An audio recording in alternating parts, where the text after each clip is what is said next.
Vamos a ir a la Biblia de lo que vamos a ver. Lo que vamos a ver es bastante importante y yo quiero introducirlo con dos versículos. Uno está en Lucas 14, del 28 al 30. Lucas 14, del 28 al 30. Muy bien. Dice así en la versión Palabra de Dios para Todos. Lucas 14, del 28 al 30. Alguna vez lo compartimos. Dice: cuando alguien va a construir una torre, se sienta primero a hacer un plan, ¿verdad? Tiene que ver si tiene el dinero para hacer el trabajo. Si no hace primero un plan, empezará a construir el edificio, pero no lo podrá terminar y todos se burlarán de él. Dirán: ese hombre empezó a construir el edificio, pero no fue capaz de terminarlo. Bueno, Jesús deja claro que cuando usted y yo vamos a hacer algo, debemos de sentarnos y hacer que un plan. Es tremendo, hoy hay cualquier cantidad de literatura acerca de planeación y estrategia, pero uno se da cuenta que en la Biblia, pues desde hace muchísimos años, Jesús fue uno, sino de los primeros que abordó ese principio. Aquí rápidamente, simplemente la pregunta que yo quiero hacerle es: ¿cómo está usted planeando su vida? ¿Cómo van sus planes en este año? ¿Cómo va la cosa en este año? Recuerden que ya estamos en ¿qué mes? Tercero. No sé si a ustedes les está pasando rápido, pero a mí sí. Ya dentro de poco uno dice Semana Santa, que la Semana Santa es como un referente. Uno dice: no, ya es Semana Santa, ya llegamos a mitad de año. No sé cómo usted está en sus planes, en sus trabajos, en lo que usted está haciendo. Si usted se está sentando, si usted está mirando cómo van las cosas. No sea como dice aquí, que usted empiece algo y por no hacer un plan, ¿qué pasa? No lo termine. Entonces, el mensaje de Dios, Cristo, es mucho cuidado con cómo usted está llevando su vida. No sea de los que usted empieza a cada día, cada semana o cada mes a ver qué sucede, a ver qué pasa. Dios no va a bendecir. Algo que yo he aprendido en la Biblia es: Dios no bendice el desorden. Dios no bendice el desorden. Dios bendice la vida de alguien que de alguna manera dice: bueno, voy a empezar por aquí, y que en cada paso mete a Dios, pone a Dios como primera prioridad. Eso entonces, para que lo tengamos en cuenta, porque lo que vamos a ver hoy es muy particular. La reunión de hoy tiene una connotación muy especial, porque yo les había colocado en el mensaje a algunos. Estamos ahí actualizando nuestra lista de difusión, qué era lo que íbamos a ver hoy específicamente, ya para entrar en mayor detalle. Ustedes saben que, bueno, hace menos de 15 días regresamos de El Salvador con toda, digamos, una implementación que ya veníamos haciendo, pero que necesitábamos ver de manera pues muy especial, algo un poco más de cerca. Hoy entonces yo les voy a contar algo que tiene que ver con hacia dónde vamos, hacia dónde vamos como iglesia, ¿no? ¿Qué es lo que vamos a hacer? Y eso es muy bonito porque nos va a dar la pauta. A ver, un momentico, a ver si se nos sale o no nos sale. Ay, Dios mío. Ahí está, muy bien. Vamos a mirar, voy a contarles hacia dónde vamos como iglesia. Recuerden que en este año nosotros decidimos llamar este año y esta etapa la etapa del fundamento. Vamos a de sentarnos, de planear y de saber hacia dónde vamos. Y parte del fundamento tiene que ver con algo que es clave, y es cuáles son las bases escriturales de lo que vamos a ver, qué es o cómo nos vamos a mover. Yo les he estado contando algunos, pero ya hoy vamos a tocarlo de manera muy general. ¿Qué es lo que entonces lo vamos a hacer y le vamos a ir contando? La iglesia nació, cuando usted lee el libro de los Hechos, usted se va a dar cuenta que la iglesia nació, claro, los discípulos en Hechos capítulo 2, ellos ¿qué hacen? Ellos están orando y dice que había alrededor de 120 personas que estaban orando ¿en dónde? Como dice allí, en el aposento alto. En el aposento alto ellos estaban orando. ¿Qué estaban haciendo ellos? Esperando que la venida del Espíritu Santo, una respuesta a la venida. Jesús les había dicho que Él partía, pero que les iba a dejar ¿a quién? Al Espíritu Santo. Y esa era la expectativa de ellos. Ellos están orando y de repente, claro, desciende el Espíritu Santo en el famoso día de Pentecostés. Desciende el Espíritu Santo y una de las evidencias o señales, y así ha sido a lo largo de la historia, que cuando el Espíritu Santo se manifiesta es, por ejemplo, que alguien hable en lenguas. Y en lengua no es otra cosa que es en un idioma que la persona no conoce. Y la persona empieza a hablar. Pues justo como ahí habían personas de varios idiomas, dice que se da una manifestación espiritual y muchos se quedan sorprendidos y empieza entonces la manifestación, tan tremenda es la manifestación. Pedro se levanta a predicar de Hechos capítulo 2. ¿Y qué dice la Biblia? Que cuántas personas se convierten ese día. 3,000 personas se añaden a la iglesia. O sea, pasan de 120 ¿a qué? A 3,000. Eso es como si hoy estamos aquí, no sé, 50 personas y mañana seamos ¿qué? 3,000, ¿no? Eso es una cosa terrible. 3,000 personas se convirtieron, se dice que es el crecimiento en la historia más rápido de una iglesia. De un día para otro, digamos, hay 3,000 personas. Y entonces, claro, las preguntas en los estudios que se han hecho es: ¿qué pasó? ¿Habían solamente cuántos apóstoles? 12, porque alguien reemplaza a Judas, ustedes saben. Y la pregunta es: ¿cómo hicieron ellos para atender a tantas personas si no tenían un lugar a dónde ¿qué? A dónde ir? Y entonces los estudios que han hecho es que definitivamente la única manera fue que ellos tomaron a esos nuevos conversos y los distribuyeron entre esos 120, digamos, cristianos que habían.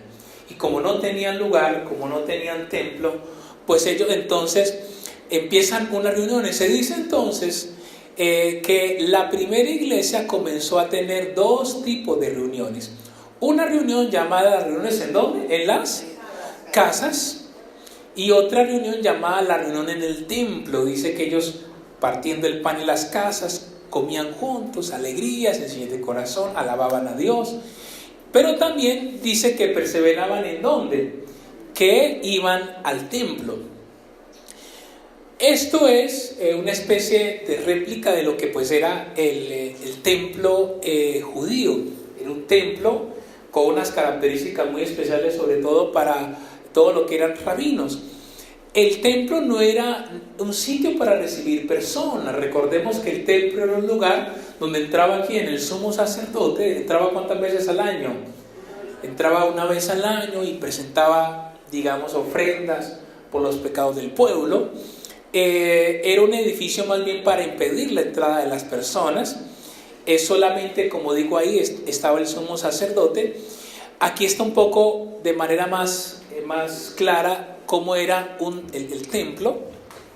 Esta es la parte, digamos, más importante donde se ofrecía el sacrificio. Y a esto se le llama lo que son los atrios, así dice la Biblia, ¿ya? O el patio del templo. Se dice que los cristianos, ¿dónde se reunían? Se reunían eran en el patio. Ahí estaban, en un lugar público, y aquí contaban testimonios. Ellos no entraban allí. Allí entonces se encontraban, y a esto es lo que la Biblia dice que se reunían ¿en dónde? En el templo, ¿no? Que a propósito, cuando uno va a Tierra Santa, uno visita esos sitios especiales. Entonces, seguimos avanzando. La iglesia hacía dos tipos de reuniones. Una llamada la celebración, donde estaba en un lugar público, y la otra reunión que ellos, que ellos la hacían ¿en dónde? En las casas. Vamos avanzando entonces con esto. Hechos 20:20, pues Pablo dice: nada que fuese útil he rehuido de anunciaros y enseñaros públicamente. ¿Y en dónde? Ir por las casas, ¿no? Hacia allá vamos. Entonces, La historia dice que no era costumbre de la iglesia tener locales de reunión, digamos como estos. Además de que los cristianos en ese tiempo, ¿cómo eran considerados? Una herejía, una secta, porque estaban violando las leyes de Moisés, las leyes, y entonces ya eran considerados de esa manera. Se reunían en casas, en lugares públicos. Y hay un dato interesante, ¿no? Esto qué bueno para la historia. Dice que el primer local de culto cristiano más antiguo fue desenterrado en las ruinas de una ciudad llamada Dura, junto al río Éufrates, y data del año 232 de nuestra era. O sea, 232 se encuentran, la historia dice, el primer local donde se cree que algunos cristianos ya se reúnen por primera vez, pero han pasado alrededor de más de 200 años específicamente. Vamos avanzando. Los primeros locales cristianos comenzaron a generalizarse a partir del año 312, ¿no? Y entonces durante los primeros siglos de la iglesia, pues seguimos haciendo énfasis, no tuvo locales de reunión, pero también es interesante que no tenían local como tal, pero se dice que fue la época de mayor expansión del cristianismo. Avanzó de una manera tremenda. Vamos avanzando. Esto permitió la propagación, la evangelización se hizo en especial en casas, y la iglesia entonces se reunía en la casa. Y hay algunos pasajes, los voy a dejar ahí para que los anoten.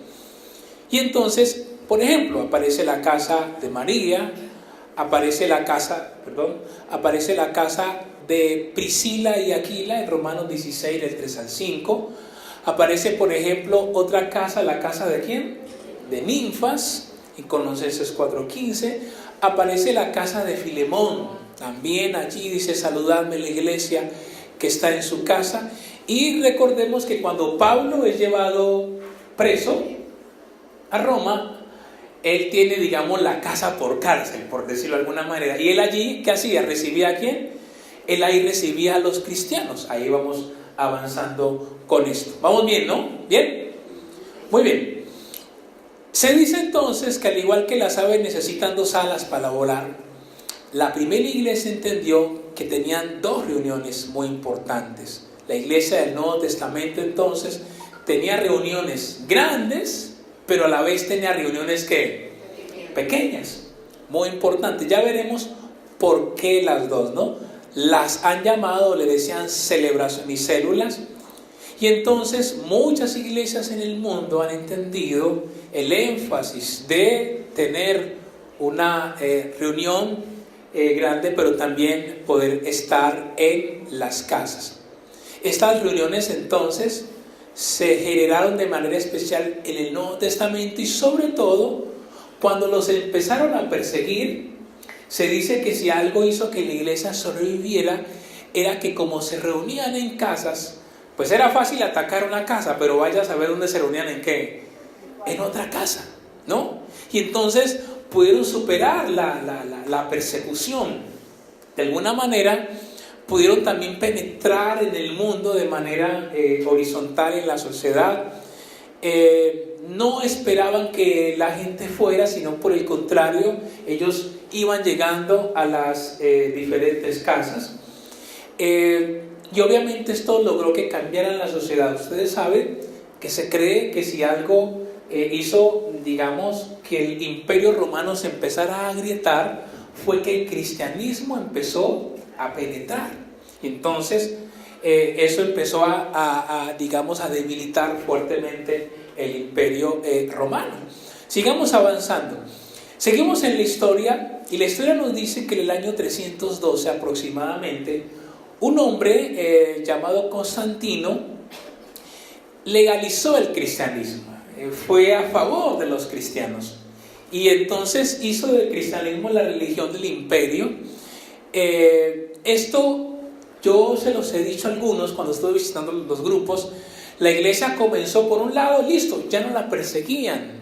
La iglesia empezó a tener que un reconocimiento y qué, y poder. Pero imagínense, abro un paréntesis, está demostrado que si bien es cierto todos estamos llamados a que experimentemos bendición, La historia demuestra que hay que tener mucho cuidado, porque cuando la iglesia recibe poder y reconocimiento, a veces fácilmente se desvían. Claro. Entonces, tristemente, eso empezó a suceder, y de manera especial se dejan de reunir en las casas. Ahora se empiezan a reunir solamente ¿en dónde? En el templo. Vamos avanzando. Claro. Y entonces es donde nacen las catedrales. Se dice que es Constantino el que empieza a construir ¿qué? Los grandes templos. Y la gente abandonó las casas. Y ahora solo se reunían ¿en dónde? Se reunían en los templos, en las grandes catedrales. Entonces esto hizo que la iglesia perdiera ¿qué? Su efectividad. Yo alguna vez les dije a algunos grupos cuando los visité, que entonces ya la gente no tenía la Biblia, porque entonces se generó una clase sacerdotal que tenía la Biblia y que el pueblo ya no tenía la Biblia. Y esto hizo que nacieran las famosas herejías, porque alguien acá adelante con la Biblia que usted no tenía decía algo y usted no tenía la Biblia, ¿usted cómo podría qué? Refutar. Y ahí entonces nacen cualquier cantidad de herejías, porque el pueblo no tenía la Biblia, porque el pueblo perdió la Biblia de sus manos, y al pueblo no tener la Biblia, pues obviamente pierde efectividad. Vamos avanzando, perdió su énfasis en el trabajo de todos los creyentes. En la primera iglesia todos se sentían líderes, se sentían sacerdotes, todos entendían que servían. Por el contrario, cuando eso se pierde, pues definitivamente esto cambia. Vamos avanzando en la historia, ¿no? En el año 1517, Martín Lutero toma una decisión tremenda. Ustedes saben, Martín Lutero era un monje que andaba con el anhelo de encontrarse con la verdad, como dijo Boris por ahí, ¿no? Ese anhelo de encontrarse con la verdad. Él veía que había cosas que no estaban pasando, que estaban pasando mal. Y Martín Lutero es el que entonces, después de haber estudiado el libro de Romanos, la carta a los Romanos, él entiende que la salvación era por fe y no que usted compraba la salvación. Antes de lo que él dijo, usted compraba la salvación. Si usted se iba a morir, le decían, listo, Marlene, ¿cuánto tiene para salvarse? Marlene le decía, pues yo tengo una casa. Entonces le decían, véndanos su casa y será salva, hermana. Así le decía. ¿Y la gente qué hacía? Entregaba todo. No, entregaba todo. Así ha sido tristemente, ¿no? Entonces, pero Martín Lutero descubrió y leyó y entendió que la salvación era ¿por qué? Por fe, que era gratuita, que lo único que tenía que hacer una persona era ¿qué? Aceptar a Jesús, creer. Obviamente el negocio se empezó ¿a qué? A tambalear, ¿cierto? Porque la iglesia que gobernaba y que afectaba el mundo y que marcaba la pauta en aquel momento dijo, esto no puede ser posible. Y entonces Martín Lutero empieza con algo llamado el protestantismo. Él protesta, él saca 95 puntos y dice, ¿quién quiere debatir estos puntos? Perdón, a ver si esta vaina se me... Un segundo. Uno. Mejor. A ver. Uno. Listo. Martín Lutero dice, tengo 95 puntos, ¿quién los quiere debatir? Y eso a Martín Lutero se le armó ¿qué? Un problema tremendo, casi lo matan, le toca esconderse, ¿no? Hoy usted y yo gozamos de esto, pero hay alguien que pagó por esto, ¿no? Se dice que Martín Lutero transformó la teología porque cambió en cuanto a lo que se estaba aprendiendo, pero el tema estructural siguió igual. La gente se siguió reuniendo en templos. Seguimos en la historia.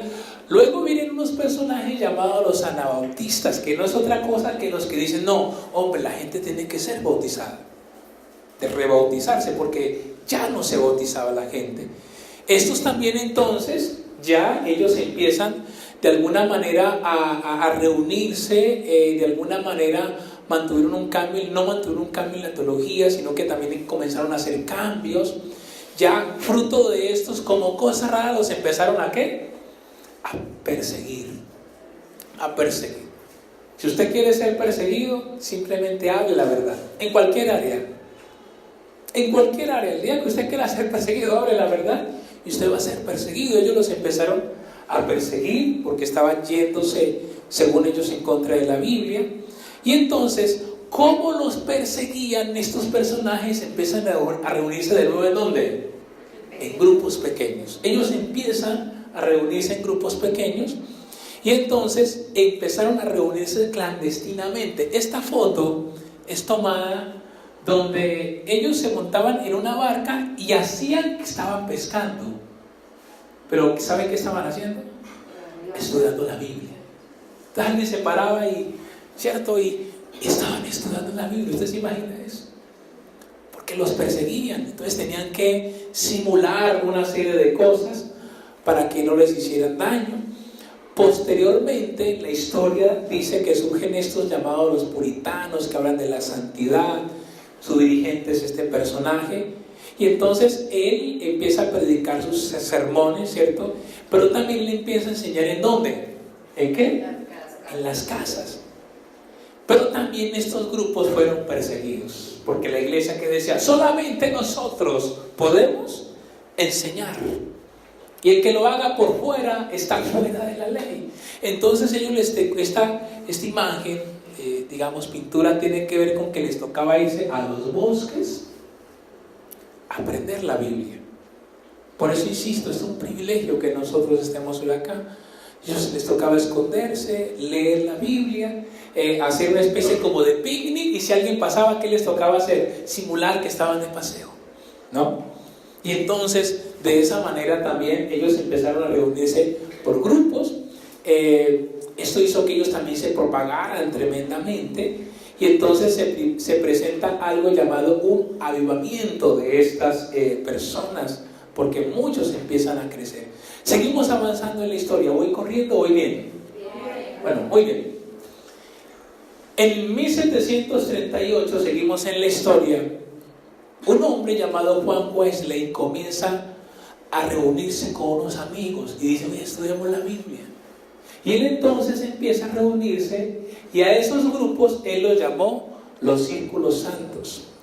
Eran grupos, se reunían aquí a orar, a estudiar la Biblia, a animarse. Y entonces él hablaba de que las conversiones se daban en el grupo. Imagínense que la gente se bautizaba en una casa. ¿Y en dónde se bautizaban? Lo que llamamos algunos una pileta, ¿cierto? Ahí se metían, porque también era clandestino un poco la cosa, ¿no? Tremendo eso. La historia dice que los círculos de Wesley empezaron a crecer, hombres, de mujeres. El tamaño ideal era de 12. Claro, por los espacios y por los grupos, la reunión duraba aproximadamente 1 hora. Eran abiertas a no creyentes, compartían, evangelizaban, se confesaban los pecados, ¿no? Y entonces él hablaba de que si alguien quería ir a una reunión con él ya más grande, pues tenía que primero haber participado en un grupo, ¿no? Nadie iba a una reunión grande con él si primero no asistía a un grupo. Ahí está él entonces. La historia dice algo tremendo, que cuando Wesley muere, había logrado abrir alrededor de 10.000 círculos con una asistencia aproximadamente ¿de qué? De 100.000 personas. La iglesia de Wesley es la que, de ahí nace la iglesia wesleyana, que es fuerte, o fue fuerte en Europa y fue fuerte en Estados Unidos, de pronto en Latinoamérica no tanto, ¿no? Y en su momento pues fue la iglesia más grande de la época. Seguimos entonces en la historia para que entendamos hacia dónde vamos como iglesia. Hoy entonces la reunión, insisto, es un poco diferente, no se me queden dormidos, por favor. Vamos avanzando. Los años pasan y hay un personaje que toma una decisión. Este personaje es llamado, o se llama David Yoguillo. Ya él está de muchos años, está retirado ya. Él inicia su iglesia en el año 58 en una carpa vieja del ejército en Corea del Sur. En el 61 había alcanzado sus primeros 600 miembros. Pero en el 64, como él hacía todo, imagínense qué le pasó. Casi muere. Y en eso de que casi se muere, sucede algo tremendo, y es que permaneció en cama por 2 años. el médico le dijo: usted tiene que dejar esa iglesia porque esa iglesia lo va ¿a qué? A matar. Y entonces, imagínense que él llamó a los hombres y le dice a los hombres: necesito que me ayuden con la iglesia. ¿Y saben qué dijeron los hombres? No tengo tiempo. Entonces, ¿sabe qué hace él? ¿Se reúne con quién? Con las mujeres. ¿Y las mujeres qué le dicen? Sean como de Santandería, le para las que sean, ¿cierto? Y entonces él se reúne con las mujeres de la congregación y entonces le dijo: bueno, yo necesito que ustedes me ayuden a dirigir la iglesia, porque o yo renuncio y se acaba la iglesia, o ustedes me ayudan. Y entonces estas mujeres tremendas dividen a la iglesia en las mujeres que habían, nace con 20 células, todas líderes mujeres, qué tremendo. Y entonces la iglesia no solo se mantuvo, sino que de manera milagrosa empezó a ¿qué? A crecer. Tremendo eso. Empezó a crecer, empezó a multiplicarse. A él lo criticaron muchísimo porque decían que las mujeres no podían ¿qué? Dirigir, no podían liderar. Y más, pues imagínense, en Corea del Sur, después de todo el tema de la guerra. Pero ellas empezaron a moverse y empezó a crecer. En el año 1970 ya tenían 18,000 personas. En el año 79 ahí empezaron a crecer con los grupos y empezó a avanzar. Este es un dato que ya ha subido mucho más de allí. Y entonces se dice que esta iglesia asisten en promedio a algo que a usted y a mí no nos cabe en la cabeza. Si yo les contaba lo de la otra iglesia, pues imagínense esto, ¿no? Y entonces, por primera vez, catalogan a la iglesia de Corea del Sur como la iglesia más grande ¿de qué? De todos los tiempos, que ha logrado bendecir a muchísimas personas y que ha logrado pues impactar y que ha llegado a ser de bendición. Seguimos entonces, aquí les cuento un poco la experiencia de la iglesia donde nosotros estuvimos.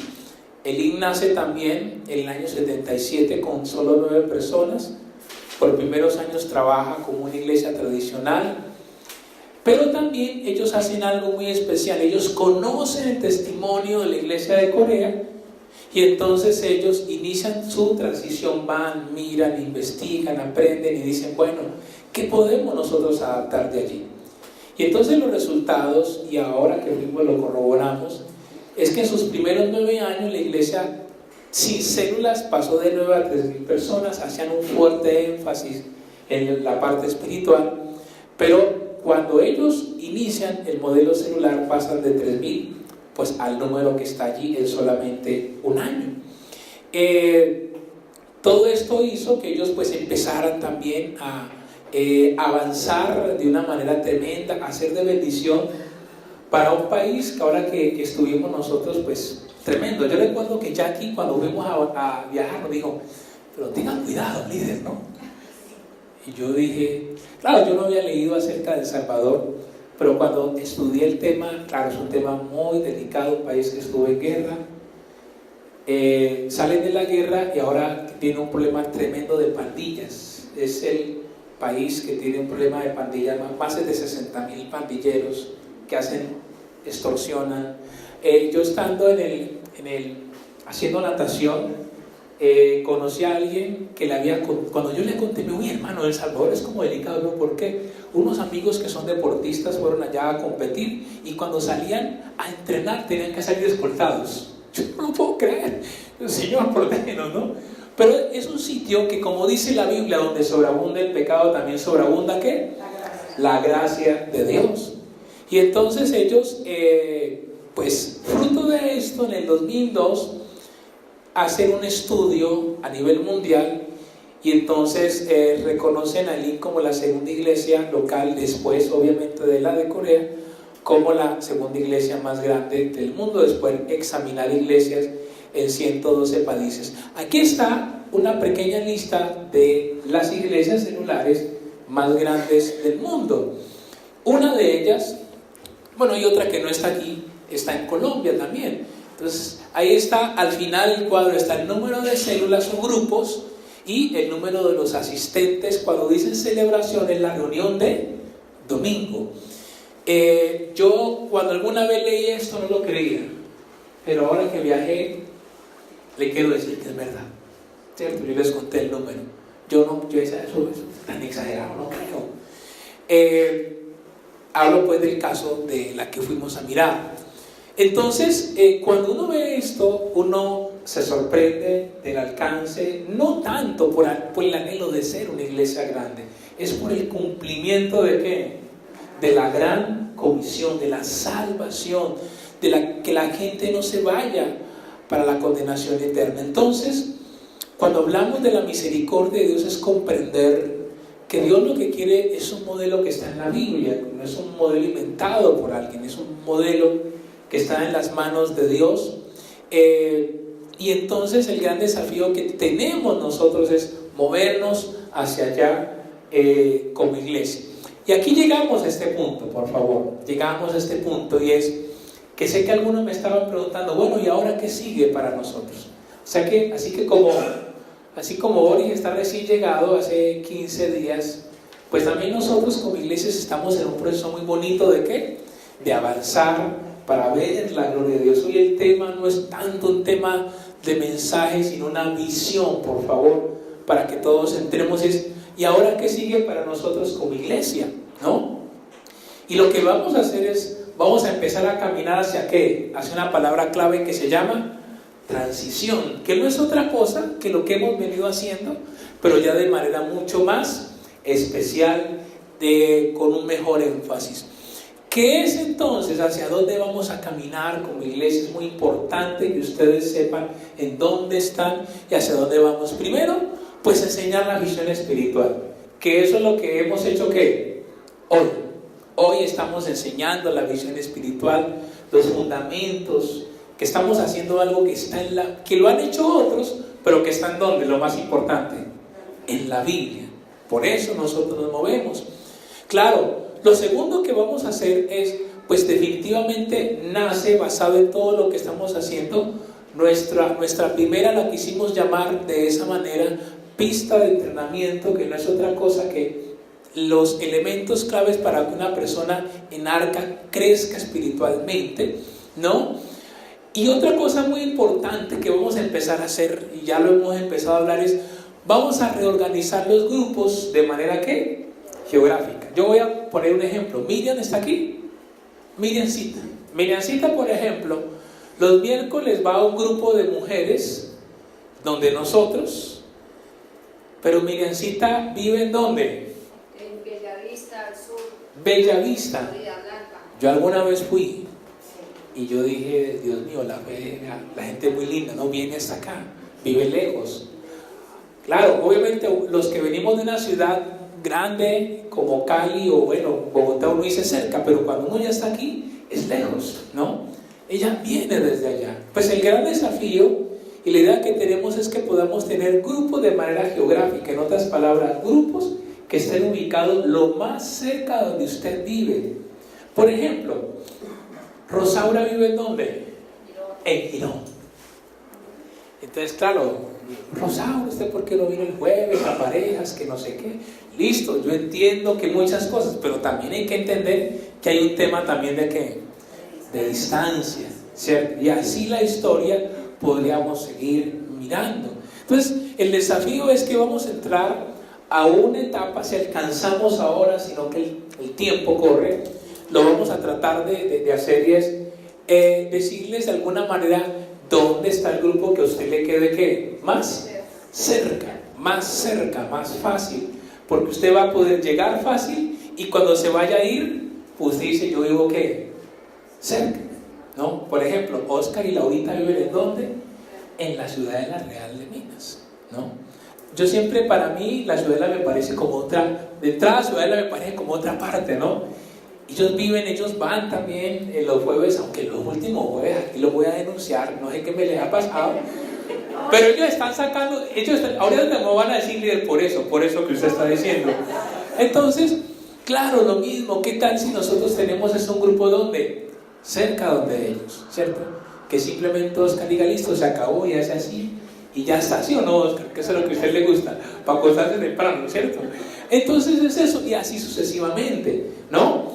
La idea es eso, ¿no? Implica que hagamos un cambio de paradigmas. Por ejemplo, en una iglesia tradicional, la reunión o lo que más se cuenta es cuántos vienen el domingo. En una iglesia con visión celular, lo primero que se cuenta es cuántos van a dónde, a los grupos, y como consecuencia el domingo, claro, pero eso es importante.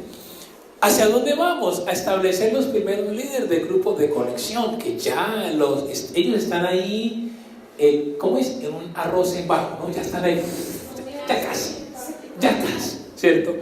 Ahí van, y algunos ya van, ¿cierto? Algo que es muy importante, ¿qué se va a enseñar en esos grupos?